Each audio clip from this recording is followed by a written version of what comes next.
चलो बघा, आजच्या आपल्या डू यू नोच्या तिसऱ्या पार्टमध्ये आपण फायनान्शियल ऍक्शन टास्क फोर्स वाला मुद्दा बघणार आहे. हे FATF नेमकं काय असतं, फायनान्शियल ऍक्शन टास्क फोर्स नेमकं काय, त्यामध्ये इंडिया आहे का, आहे तर तो कोणत्या लिस्ट मध्ये येतो, आणि नेमका हा मुद्दा प्रॉपर काय, फायनान्शियल ऍक्शन टास्क फोर्स. बघा, एक संघटना आहे फायनान्शियल ऍक्शन टास्क फोर्स नावाचा एक ग्रुप आहे. त्याच्याबद्दल जर आपण डिटेल मध्ये चर्चा केली तर त्या केसमध्ये बघा, the financial action task force is an intergovernmental organization that develop and promotes policies to combat money laundering असेल, टेररिस्ट फायनान्सिंग असेल किंवा financing of the weapons of mass distribution असेल. म्हणजे फायनान्शियल ऍक्शन टास्क फोर्स ही अशी एक inter governmental body आहे, multiple कंट्रीजची body आहे, जी मनी laundering सारख्या पार्टला किंवा तुम्ही जे टेररिस्टला फायनान्स करते एखादी कंट्री, किंवा जे वेगवेगळे वेपन्स डिस्ट्रीब्युशन होत आहे मोठ्या प्रमाणात, हे थांबवण्यासाठी प्रयत्न करते, किंवा याच्यावर लक्ष ठेवण्यासाठी, या गोष्टींवर वॉच ठेवण्यासाठी ही फायनान्शियल ऍक्शन टास्क फोर्स आहे. मग सर आपण हे सगळ्या कन्सेप्ट डिटेल मध्ये बघणार आहे, मनी लॉन्ड्रिंग काय आहे, किंवा टेररिस्ट फायनान्सिंग काय आहे, किंवा एकंदरीत आपण इकडेच पाहिलं फायनान्सिंग ऑफ द वेपन्स, वेगवेगळ्या गोष्टी काय तो वाला मुद्दा. पण मग या financial action task force it was established in 1989. 1989 ची स्थापना झाली. G7 कंट्रीने स्थापना केली. सर G7 कंट्री म्हणजे भारतात जगातले ते 7 डेव्हलप कंट्रीज जे आपल्याला माहिती आहे, GFJUICE वाले, Germany, France, Japan, USA, Italy, Canada, England, आणि याच्यात युरोपियन युनियन पण येतात. युरोपियन युनियन मध्ये 27 वेगवेगळ्या कंट्री आहे. ह्या सर्वांचं मिळून बनतं G7. मग ह्या G7 ने एकंदरीत G7 ची स्थापना तर 1975 च्या दरम्यानच झालेली आहे.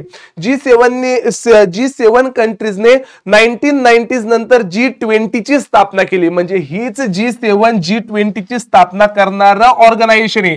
आणि याच G7 ने 1989 ला फायनान्शियल ऍक्शन टास्क फोर्स ची स्थापना केली. To address this threat to the international financial system, financial action task force म्हणजे FATF set international standards and monitors country progress and implementing them. आता बघा, ह्या 3 वेगवेगळ्या गोष्टी थांबवण्यासाठी, ह्या 3 वेगवेगळ्या गोष्टींवर लक्ष ठेवण्यासाठी फायनान्शियल ऍक्शन टास्क फोर्स आलं.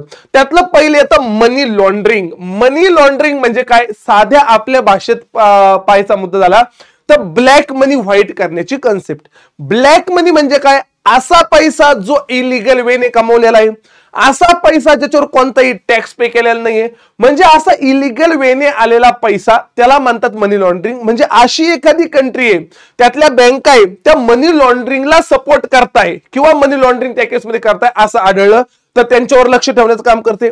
सोबत सोबत टेररिस्टला फायनान्स करण्याचं काम. एखाद्या कंट्रीमध्ये जर आपण इकडे पाकिस्तानमध्ये गेलो तर लष्कर ई तायबा म्हणून आहे, किंवा वेगवेगळ्या अजून ज्या काही टेररिस्ट संघटना आहे, जर अशा संघटनेला जर तो देश सपोर्ट करत असेल, अशा संघटनेला तो देश फायनान्स करत असेल, तर त्या केसमध्ये पण फायनान्शियल ऍक्शन टास्क फोर्स त्यांच्यावर लक्ष ठेवण्याचं काम करते. आणि काय होतं, नुसतं लक्ष ठेवून काय होणार, या सगळ्या गोष्टी आपल्याला बघायचे. सोबत सोबत जे वेपन्स आहे, वेगवेगळे आपण ज्याला म्हणतो वेगवेगळे वेपन्स, जे साहित्य जे युद्धामध्ये वापरलं जातं, तर ह्या वेपन्सला सुद्धा फायनान्स करण्याचं काम जर एखादी कंट्री करत असेल, किंवा वेपन्स डिस्ट्रीब्युशन करण्यासाठी मास प्रमाणात, मोठ्या प्रमाणात डिस्ट्रीब्युशन करण्यासाठी एखादी कंट्री जर सपोर्ट करत असेल, तर ते फायनान्शियल ऍक्शन टास्क फोर्सच्या अंतर्गत ह्या 3 गोष्टींवर लक्ष ठेवण्यात येतं. मनी लॉन्ड्रिंग कोणती कंट्री करते का, टेररिस्टला फायनान्स कोणती कंट्री करते का, सोबत सोबत वेपन्स बनवण्यासाठी किंवा डिस्ट्रीब्युशन बनवण्यासाठी कोणी फायनान्स करते का, याच्यावर प्रॉपर लक्ष ठेवलं जातं. आता येतो पुढचा मुद्दा, तो म्हणजे सर याच्यामध्ये टोटल कंट्री किती. फायनान्शियल ऍक्शन टास्क फोर्सचा इंडिया भाग आहे का, तर हो, इंडिया फायनान्शियल ऍक्शन टास्क फोर्सचा भाग आहे. आणि India financial action task force मध्ये 2010 ला जॉईन झालेला आहे. 2010 ला जरी फायनान्शियल ऍक्शन टास्क फोर्स 1989 साली बनली, पण भारत त्याच्यामध्ये पार्टिसिपेट झाला 2010 ला. सध्याच्या घडीला त्याच्यामध्ये 38 कंट्री प्लस 2 ऑर्गनायझेशन, मी ते पुढे तुम्हाला दाखवणारच. 38 कंट्री प्लस 2 वेगवेगळे ऑर्गनायझेशन, असं मिळून 40 टोटल मेंबर आहे. जसं आपण G20 पाहतो, G21 पाहतो, G20 मध्ये 19 कंट्री प्लस युरोपियन युनियन होतं, आता 19 country plus European union plus African union असं G21 झालं, म्हणजे 19 कंट्री प्लस 2 ऑर्गनायझेशन. तसंच फायनान्शियल ऍक्शन टास्क फोर्स मध्ये 38 मेंबर आणि सोबत सोबत 2 ऑर्गनायझेशन आहे. आता त्याच्यामध्ये वेगवेगळ्या लिस्ट असतात. फायनान्शियल ऍक्शन टास्क फोर्स मध्ये वेगवेगळ्या लिस्ट असतात. सगळ्यात पहिल्यांदा मी घेतो ब्लॅक लिस्ट बद्दल बोलतो. ब्लॅक लिस्ट, आता ह्या ज्या 40 कंट्री आहे, ह्या 40 कंट्रीवर बारीक लक्ष फायनान्शियल ऍक्शन टास्क फोर्सच्या अंतर्गत ठेवण्यात येतं.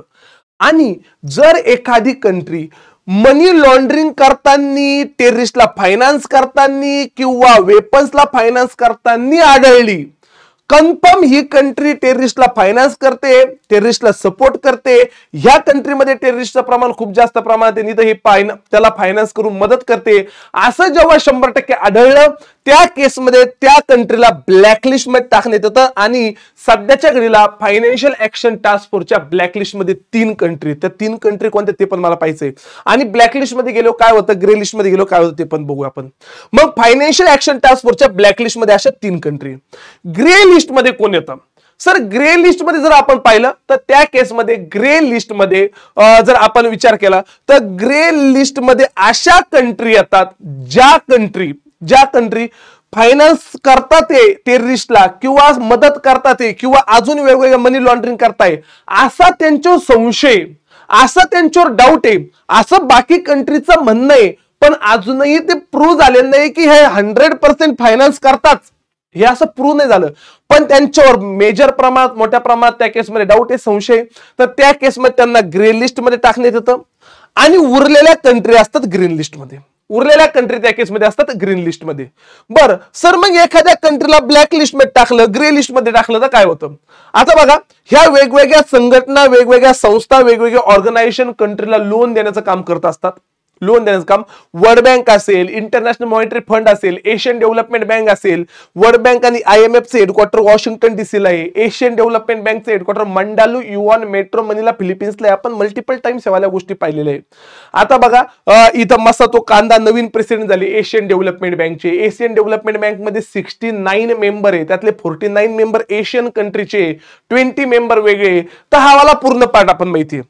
आता बघा, वर्ल्ड बँक असेल, IMF असेल किंवा एशियन डेव्हलपमेंट बँक असेल, जे कंट्री ह्या सोडून उरलेल्या कंट्री ग्रीन लिस्ट मध्ये, त्यांना इमिडिएट लगेच लोन पास केलं जातं की या कंट्रीमध्ये कोणती मनी लॉन्ड्रिंग होत नाही, टेररिस्टला फायनान्स होत नाही, वेपन्स डिस्ट्रीब्युशन साठी मदत केल्या जात नाही, तर लगेच लोन पास होतं.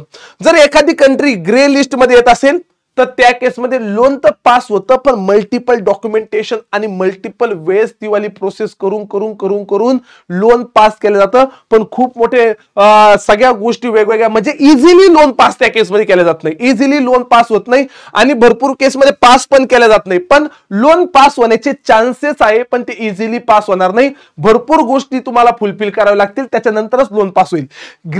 ग्रीन लिस्ट मध्ये इझिली लोन पास होईल. तुम्ही लोन मागितलं, तुम्हाला 0 सेकंदाला त्या केसमध्ये लोन भेटेल. इथं इझिली लोन पास होणार नाही. आणि ब्लॅकलिस्ट मध्ये तर लोन भेटणारच नाही. ब्लॅकलिस्ट मध्ये त्या केसमध्ये एखादी कंट्री गेली तर त्या केसमध्ये लोन भेटणारच नाही. मग सध्या 3 कंट्री ब्लॅकलिस्ट मध्ये. वर्ल्ड बँक बद्दल जर आपण विचार केला, world bank mostly long term साठी लोन देत असते. IMF बद्दल विचार केला, शॉर्ट टर्म साठी लोन IMF देते, international monetary fund short term साठी लोन देतात. आणि एशियन डेव्हलपमेंट बँक बद्दल जर विचार केला तर Asian development bank both long term and short term साठी लोन दिल्या जातं. हा वाला एक पार्ट मला माहित असला पाहिजे. मग सर, ग्रीन लिस्ट काय, ग्रे लिस्ट काय, ब्लॅक लिस्ट काय, वर्ल्ड बँक काय, IMF काय, एशियन डेव्हलपमेंट बँक काय, मनी लॉन्ड्रिंग काय, टेररिस्ट फायनान्सिंग काय, आणि त्याच्यानंतर फायनान्सिंग ऑफ वेपन्स किंवा त्याचं मास डिस्ट्रीब्युशन काय, आणि फायनान्शियल ऍक्शन टास्क फोर्स वाला मुद्दा नेमकं काय. आता सर, हाच पार्ट मी इकडे तुम्हाला सांगत होतो. आता नेमकं ब्लॅकलिस्ट मधल्या 3 कंट्री कोणत्या? तर इराण सध्या ब्लॅकलिस्ट मध्ये, म्यानमार सध्या ब्लॅकलिस्ट मध्ये, आणि रिपब्लिक ऑफ कोरिया सध्या ब्लॅकलिस्ट मध्ये. सध्या फायनान्शियल ऍक्शन टास्क फोर्सच्या ब्लॅकलिस्ट मध्ये ह्या 3 वेगवेगळ्या कंट्री त्या केसमध्ये येतात, इराण, म्यानमार आणि रिपब्लिक ऑफ कोरिया. त्याच्यानंतर इकडे गेलो बघा, मी तुम्हाला सांगितलं होतं टोटल मेंबर 40 आहे. 38 country plus 2 organisation, Gulf cooperation council म्हणून आणि युरोपियन कमिशन म्हणून, हे 2 वेगवेगळे ऑर्गनायझेशन, आणि हे एकंदरीत तुम्हाला ज्या 38 कंट्री जातात त्या 38 कंट्री, आणि ह्या 38 कंट्रीमध्ये तुम्हाला जर क्लिअरली दिसत असेल तर इथं इंडिया आहे, किंवा क्लिअरली दिसत नसेल तर तो वाला पार्ट मी तुम्हाला थोडासा झूम करून पण दाखवतो. त्या 38 कंट्रीमध्ये ह्या बघा इकडल्या पार्टमध्ये इंडिया पण येतो. इंडिया 2010 ला ऍड झालेला तो पण मुद्दा आपण बघणार आहे. पण ह्या दोन ऑर्गनायझेशन, युरोपियन कमिशन आणि गल्फ कोऑपरेशन काउन्सिल, हे दोन एकंदरीत ऑर्गनायझेशन आणि हे 38 मेंबर किंवा 38 कंट्री त्याच्यामध्ये येतात. सर 1989 ची स्थापना आपण पाहिली, 36 वर्षांपूर्वी ही वाली स्थापना झालेली आहे. सोबत इंटर गव्हर्नमेंटल ऑर्गनायझेशन आहे, मनी लॉन्ड्रिंग, टेररिस्ट फायनान्स थांबवण्यासाठी हा वाला पार्टी. जसं युनेस्कोचं हेडक्वार्टर पॅरिसला आहे तसं पण याचं पण हेडक्वार्टर फ्रान्स पॅरिसला आहे. एकंदरीत मेंबरशिप 40, मी तुम्हाला इकडे 40 मेंबर दाखवले, आणि सोबत इलिसा दी एंडा मॅड्रोझो म्हणून त्याचे प्रेसिडेंट आहे. सर हा वाला एक पार्ट मला स्टॅटिक फॅक्टरीची माहित असली पाहिजे, स्टॅटिक फॅक्टरीची माहित असली पाहिजे. सोबत सर मी फायनान्शियल ऍक्शन टास्क फोर्सच्या थोडंसं पुढे जातो. बघा हे एकंदरीत मी तुम्हाला ब्लॅकलिस्ट वाल्या कंट्री सांगितल्या, रिपब्लिक ऑफ कोरिया, इराण आणि म्यानमार.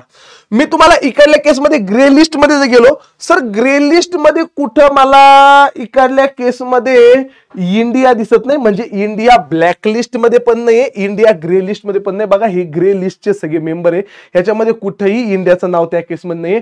13 जून 2025 ची अपडेटेड लिस्ट ही 13 जून 2025 ची अपडेटेड लिस्ट आहे. आणि इकडे हे टोटल कंट्री आहे, इकडे हे टोटल कंट्री. इकडल्या पार्ट मध्ये जर गेलो आपण तर हे ऍक्च्युअल त्याच्यावरचा स्क्रीनशॉट आहे बरं का, त्या फायनान्शियल ऍक्शन टास्क फोर्स. बघा आपण हा पार्ट पाहिला, हा पाहिला, हा ऍक्च्युअल स्क्रीनशॉट आहे. तुम्हाला जर रशिया फेडरेशनला इथे एक स्टार दिसत असेल, तो स्टार काय आपल्याला ते पण समजून घ्यायचंय. नेमका हा वाला जो स्टार आहे, हा वाला स्टार कशाला दिलेला आहे? सर हे तर टोटल 38 मेंबर आहे प्लस 2 ऑर्गनायझेशन आहे, पण हा रशियाच्या पुढे स्टार कशासाठी दिलेला आहे? नेमकं रशियाच्या पुढे नेमकं स्टार कशासाठी? तो स्टार पण आपल्याला नेमकं समजून घ्यायचा आहे, नेमकं काय कसं आहे तो पण मुद्दा आपण बघणार आहे. बघा आता इकडल्या केसमध्ये गेलो, थोडंसं इकडल्या पार्टमध्ये. आता इथं आलो, sir financial action task force, मी हे तुम्हाला सांगितलं की 1989 ला स्थापना झाली, G7 कंट्रीने स्थापना केली. 38 मेंबर कंट्री आहे, इन्क्लुडिंग रशिया धरून 38 मेंबर कंट्री आहे. पण Russia whose membership is currently suspended. India member 2010. सध्या रशियाची मेंबरशिप सस्पेंड केलेली आहे, रशियाला सस्पेंड केलेलं आहे. त्या केसमध्ये हवाला एक मुद्दा मला माहित असला पाहिजे, रशिया सस्पेंड केलेला आहे, रशिया त्याचा मेंबर आहे पण सस्पेंड केलेला आहे. म्हणून कधी असं विचारलं जाऊ शकतं फायनान्शियल ऍक्शन टास्क फोर्स मध्ये खालीलपैकी कोणती कंट्री सस्पेंड केलेली आहे, तर ती रशिया त्या केसमध्ये सस्पेंड केलेला आहे. हा वाला एक मुद्दा. फायनान्शियल ऍक्शन टास्क फोर्सचे स्टाईल, रिजनल बॉडीज मध्ये 9 रिजनल बॉडीज आहे, establish for the purpose of international standard combating money laundering, finance terrorism. 9 वेगवेगळ्या त्यांच्या रिजनल बॉडीज पण आहे. भारत 2010 ला मेंबर झालेला आहे, रशिया त्या केसमध्ये सस्पेंड केलेला आहे. 1989 ची त्या केसमध्ये स्थापना आहे, G7 कंट्रीने तिची स्थापना केलेली आहे. आणि आता न्यूज मध्ये याच्यामुळे होतं की जे पहलगामला अटॅक झाला भारतामध्ये, पहलगामला जो अटॅक झाला त्याच्यानंतर भारताचं रिकमेंडेशन आहे बघा, India has recommended that Pakistan be placed back on the Financial Action Task Force grey list due to insufficient action of the terror financing and money laundering. While Pakistan was removed from the grey list in 2022 after the implementing some reforms. पाकिस्तानला, इंडियाचं म्हणणं आहे पाकिस्तानला पुन्हा तुम्ही या grey list मध्ये टाका. सध्या तुम्हाला याच्यात कुठं पाकिस्तान पण दिसणार नाही, याच्यात पाकिस्तान पण दिसणार नाही. इंडियाचं म्हणणं आहे पाकिस्तानला पुन्हा तुम्ही ग्रे लिस्ट मध्ये टाका, कारण ते अजूनही काही ऍक्शन घेत नाही मनी लॉन्ड्रिंगवर किंवा टेररिस्टला फायनान्स करण्यामध्ये, अजूनही काही ऍक्शन घेत नाही. अजूनही पाकिस्तानचे काही टेररिस्ट ग्रुप हे इंडियावर त्या केसमध्ये हल्ला करताय, म्हणून तुम्ही पाकिस्तानला ग्रे लिस्ट मध्ये टाका असं इंडियाचं रिकमेंडेशन आहे. पण मला तो वाला एक मुद्दा माहित असला पाहिजे, ग्रे लिस्ट मध्ये मी जो इनिशियल दाखवलं होतं सध्या 24 मेंबर आहे, आणि ते 24 मेंबर कोणकोणते तो पार्ट पण आपण पाहिला. हे 24 मेंबर एकंदरीत सध्या ग्रे लिस्ट मध्ये, 3 मेंबर ब्लॅक लिस्ट मध्ये. इंडियाचं म्हणणं आहे पाकिस्तानला त्या केसमध्ये इकडं म्हणजे तुम्ही एकंदरीत इथं याच्यामध्ये टाका. तर हा वाला एक पार्ट मला माहित असला पाहिजे ग्रे लिस्ट मध्ये. त्याच्यानंतर इकडे पाहिलं पाकिस्तान आतापर्यंत भरपूर आहे, रिसेंटली पाकिस्तान ग्रे लिस्ट मधून बाहेर आलेलं आहे. रिसेंटली पाहिलं तर पाकिस्तान ग्रे लिस्ट मधून बाहेर आलेलं, इथं आपण पाहिलं पण 2022 पर्यंत पाकिस्तान ग्रे लिस्ट मध्ये मल्टिपल टाइम्स गेला, मल्टिपल टाइम्स त्या केसमध्ये पाकिस्तान ग्रे लिस्ट मधून बाहेर आला फायनान्शियल ऍक्शन टास्क फोर्सच्या. सेम त्याच्यासारखीच एक संघटना आहे, फक्त what is the difference between financial action task force आणि नाटो. नाटो बद्दल थोडीशी माहिती मी तुम्हाला सांगतो. नाटो म्हणजे नॉर्थ अटलांटिक ट्रिटी ऑर्गनायझेशन. नाटोची जी स्थापना आहे ही 1949 झाली होती. एकदा एक्झामला विचारलं पण होतं, तेव्हा 75 वर्ष पूर्ण झाली होती, म्हणजे 2024 ला विचारलं होतं नाटोची स्थापना होऊन किती वर्ष झाली. नाटो म्हणजे नॉर्थ अटलांटिक ट्रिटी ऑर्गनायझेशन. 1949 ला 12 देशांनी एकत्र येऊन नाटो बनवलं.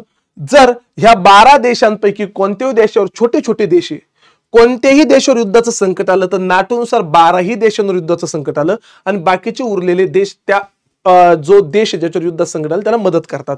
आजच्या घडीला नाटोचे 32 मेंबर आहे. 32 मेंबर. 32वा मेंबर स्वीडन म्हणून ऍड झालेला आहे. 31वा मेंबर फिनलँड म्हणून ऍड झालेला आहे.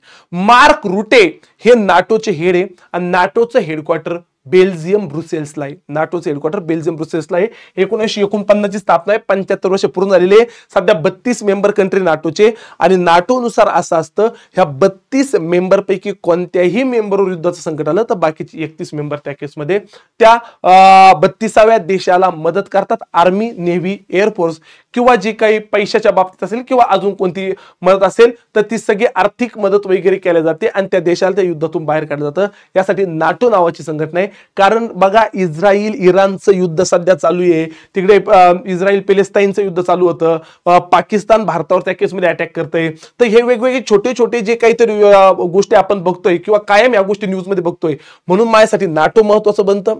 म्हणून माझ्यासाठी फायनान्शियल ऍक्शन टास्क फोर्स वाला पार्ट महत्वाचा बनतो. तर हा आजचा आपला पार्ट होता फायनान्शियल ऍक्शन टास्क फोर्स. लेक्चरला नक्की लाईक करा आणि लेक्चरला जेवढ्या जास्त कमेंट करता येईल तेवढे जास्त कमेंट करा आणि जास्तीत जास्त विद्यार्थ्यांपर्यंत हा डू यू नो वाला जो तिसरा पार्ट होता तो पार्ट जास्तीत जास्त लोकांपर्यंत पोहोचवण्याचा प्रयत्न करा. मल्टिपल ग्रुप्सवर टाका, म्हणजे प्रॉपर जी इन्फॉर्मेशन आहे ती प्रॉपर इन्फॉर्मेशन समाजापर्यंत पोहोचेल. आणि कोणत्याही स्पर्धा परीक्षा असो, एमपीएससी, यूपीएससी, तुमचे अजून बँकिंग, एसएससी, रेल्वे, सगळ्यांसाठी हा वाला पार्ट अतिशय महत्वाचा त्या केसमध्ये बनतो.